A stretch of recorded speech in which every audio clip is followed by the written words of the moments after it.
let me quickly go over it so that you understand what I was saying here. We created a page here as task, okay, and we know that the template has to be here, okay, with one root element, and then if you have the template, then you can add your style, and then you can add your script. And when we were done here, we needed to add it to the route. Then we went into the router index, and when we open it, this is where we defined it. But before we can define, we had to import the task from the @vue. @here is absolute path pointing to the source folder, so /vue, and then we came to this folder and say we want task.vue. So this is it, and we imported it and named it as task. And then we defined it here. Say the route need a path, it need a name, and then the component it has to point to, and which is the task here. So that's how we just route. That's how we route. But when we go into details with Vue router, then we'll look at the other part of we will look at other properties that you can define and how you can guard certain path based on certain condition and all that, which becomes very easy and very nice. And so let's continue with our work. And so this script, okay, remember we were talking about some life cycle hooks. Anytime you add a script, first of all, you have to make sure you have name, okay, that is, you have to have name. And so we're going to call this task, okay.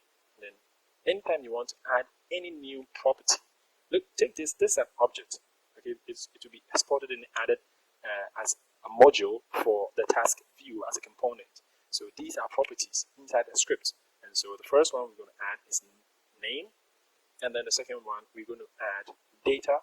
So data will be for, let's see, the data. So I think should make it a function. So it's like we have a function and we are returning the data. This is because of the component, and then the way we are making it, we are exporting, we're making it a component where we add into the route. So if we make it return, then it's going to add it to the views data object in the entire view data structure object. If you just add in a single page where you're not even using the module system, you don't even have to even use the data as a function. But of course, so this is the place where you'll be defining all your data elements or your data property or your state. Okay, so for instance, you can have some like because you're going to have task. The task is going to be just one task, a single task that we can add, and so it is going to have several properties. And so we can see task as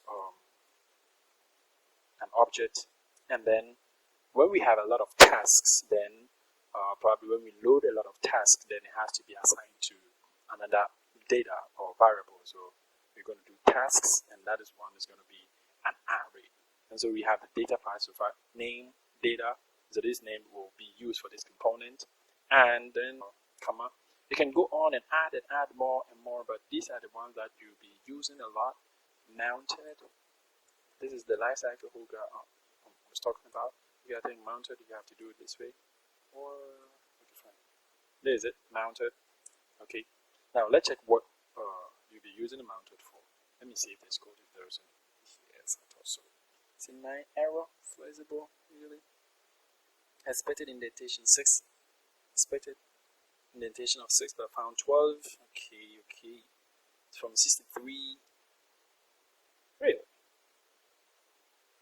So I can fine. Let's use the links to do it. So cd to do and npm run lint. Okay, fine. npm run lint. I would fix option.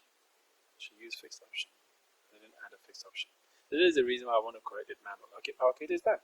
It has actually corrected it. You see, it corrected it here for you. Okay, and you see, one of the things I failed to talk about when I was discussing the structure. Okay, I got here and didn't continue, but then let me take this opportunity to quickly continue with this part.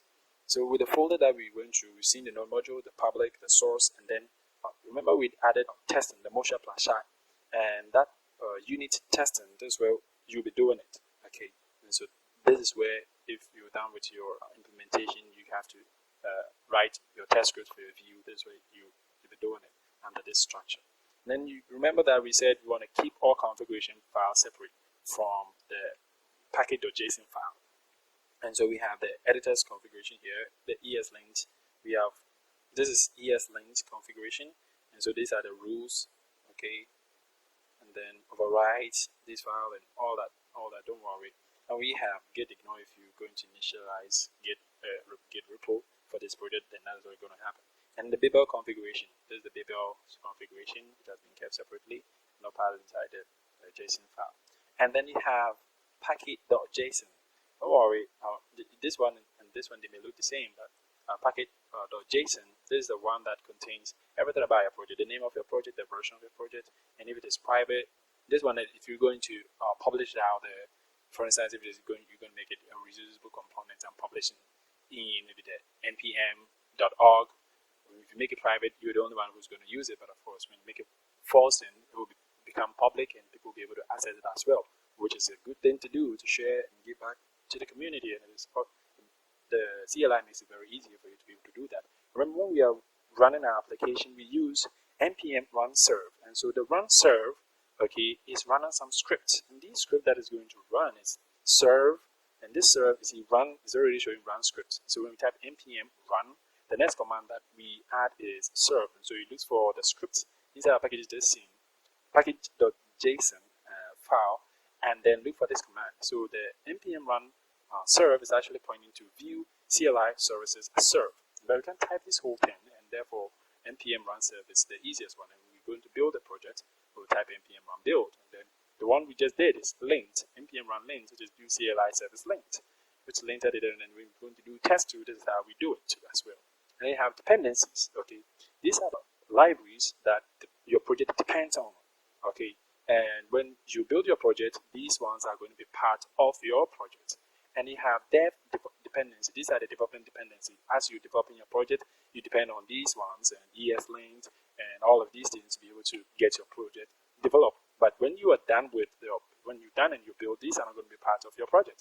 These are just development dependencies. Okay, and so that is for the package.json. Here you have your README file and all those things. Anyway, so that is all the structure that we have.